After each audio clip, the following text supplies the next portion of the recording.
নমস্কাৰ বন্ধুসকল, বহুত ভাল খবৰ। 18 বয়সৰ পৰা 40 এইজলৈকে আৰু চিম্পল 8 পাছ হোৱাকেও এপ্লাই কৰিব পৰাকৈ অসম চৰকাৰৰ ফালৰ পৰা প্ৰায় 33,240টা পদ মুকলি হ'বলৈ গৈ আছে স্বাস্থ্য বিভাগত।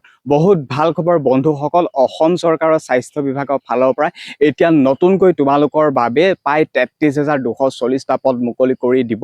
আৰু এইখিনি পোষ্টত মই কৈছোঁৱেই যে চিম্পল 8 পাছ হ'লে এপ্লাই কৰিব পাৰিব। আৰু লগতে আপোনালোকৰ যদি বেলেগ পোষ্টত এপ্লাই কৰিবৰ বাবে যদি আপোনালোকৰ বয়স বহুত হৈ গৈছে, কিন্তু এইখিনি পদত আপোনালোকে এপ্লাই কৰিব পাৰিব, কাৰণ ইয়াত বয়সৰ সীমাবদ্ধতা প্ৰায় 18 বয়সৰ পৰা 40 বয়সলৈকে দিয়া হৈছে। গতিকে বন্ধুসকল, আপোনালোক সাজু হোৱা।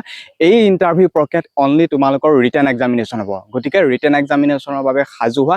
নতুনকৈ মুকলি হ'বলৈ গৈ আছে Assam health department new vacancy 2026। গতিকে এনেকুৱা ধৰণৰ আপডেটবোৰ পাই থাকিবলৈ হ'লে মোৰ চেনেল বা পেজটো ফ'ল' কৰি ৰাখিব। আৰু আজিলৈ এই ভিডিঅ'টোত ইমানেই আছিলে। ধন্যবাদ।